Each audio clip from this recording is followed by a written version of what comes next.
Bharatiya Janata party की सरकार और मीडिया की मिलीभगत का जो मोडस ऑपरेंडी है, वो आज पुनः कोर्ट से साबित हुआ।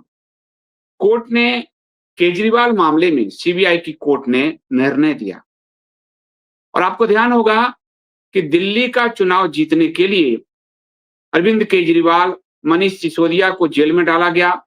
मीडिया में पूरी तरह से उनकी बैशिंग की गई, पूरी मीडिया ने उनके खिलाफ रिपोर्ट चलाई और भाजमिल्ले यूट्यूबर छलक-छलक कर पूरी रिपोर्ट चला रहे थे।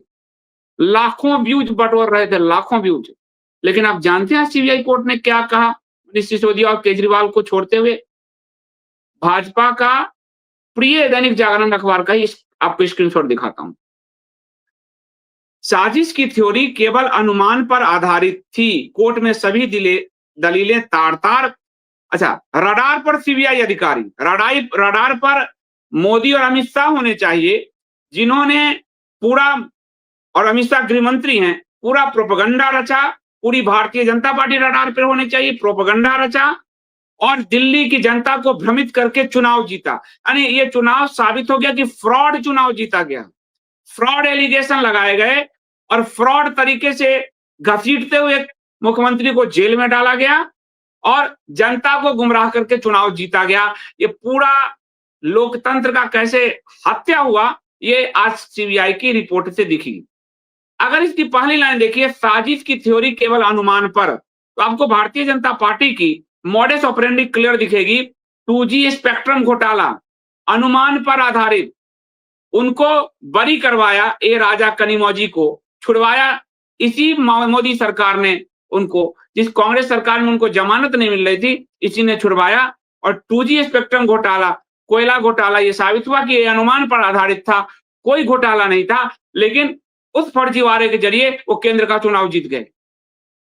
फिर इसका मॉडस ऑपरेंडी देखिए, हिंदू आतंकवाद कह के हिंदुओं को उकसाया, जैसे दिल्ली के मामले में उकसाया, और जिन ने हिंदू आतंकवाद की थ्योरी गढ़ी, वो सब भारतीय जनता पार्टी में आके भाजमुल्ले बन गए।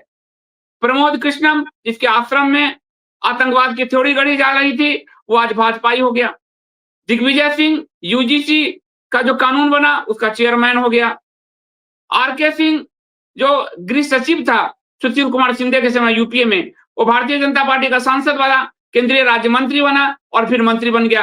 आरपीएन सिंह, भाजपा जो कांग्रेस के नेता थे, वो भाजपा के नेता बन गए। कृपा शंकर सिंह, जिन्होंने आरएसएस से 26/11 साजिश किताब लॉन्च किया, वो फिर बिजनौर से भारतीय जनता पार्टी के कैंडिडेट बन गए। यानी modus operandi Bharatiya Janata party का मीडिया के साथ मिलकर वही है कि बदनाम करो, कोर्ट के फैसले तो बाद में आएंगे, बदनाम करो, जनता को कंफ्यूज करो, जनता को ठगो, जनता को मूर्ख बनाओ और फिर सत्ता हासिल कर लो।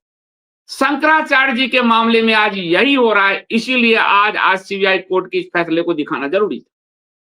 शंकराचार्य जी के मामले में भी उनको बदनाम करो, हिस्ट्री चीटर को खड़ा करके बदनाम करो, हिंदू धर्म को बदनाम करो, सनातन धर्मियों को कंफ्यूज करो, उनको आपस में लड़वाओ, उनको आपस में तोड़ो और फिर सत्ता ग्रैब कर लो। वह जो शंकराचार्य जी गौ हत्या का मुद्दा उठा रहे हैं, वो मुद्दा डाइल्यूट हो जाए, वो खत्म हो जाए, गाय कटती रहे, मिथुन के बेस में गाय का मांस बेचते रहे, बीफ एक्सपोर्टर से पैसा लेते रहे, शंकराचार्य को इतना बदनाम कर दो कि हिंदू जनता उनकी बात ही ना सुने। आज केजरीवाल सिसोदिया केस में ये क्लियर हो गया, 2G स्पेक्ट्रम कोलगेट घोटाला केस में ये क्लियर हो गया, हिंदू आतंकवाद के केस में ये क्लियर हो गया। भारतीय जनता पार्टी मीडिया के साथ मिलकर, सोशल इन्फ्लुएंसर भाजमुल्ली जो यूट्यूबर्स हैं उसके साथ मिलकर एक झूठा नरेशन करती है, झूठा प्रोपेगेंडा करती है और फिर हिंदू जनता, कमजोर मस्तिष्क की हिंदू जनता कंफ्यूज होती है और उसको इतना कंफ्यूज करते हैं कि अंत में कहते हैं मुर्गी मानसिकता कि क्या वोट दे देते हैं, इनके अलावा और कौन। मुर्गी सोचती है उस मुर्गी को काट रहा है, मेरा क्या। तो मुर्गी मानसिकता अपने ही गर्दन भाजपा के छुरी के नीचे हिंदू डाल देता है। शंकराचार्य जी के साथ यही हो रहा है।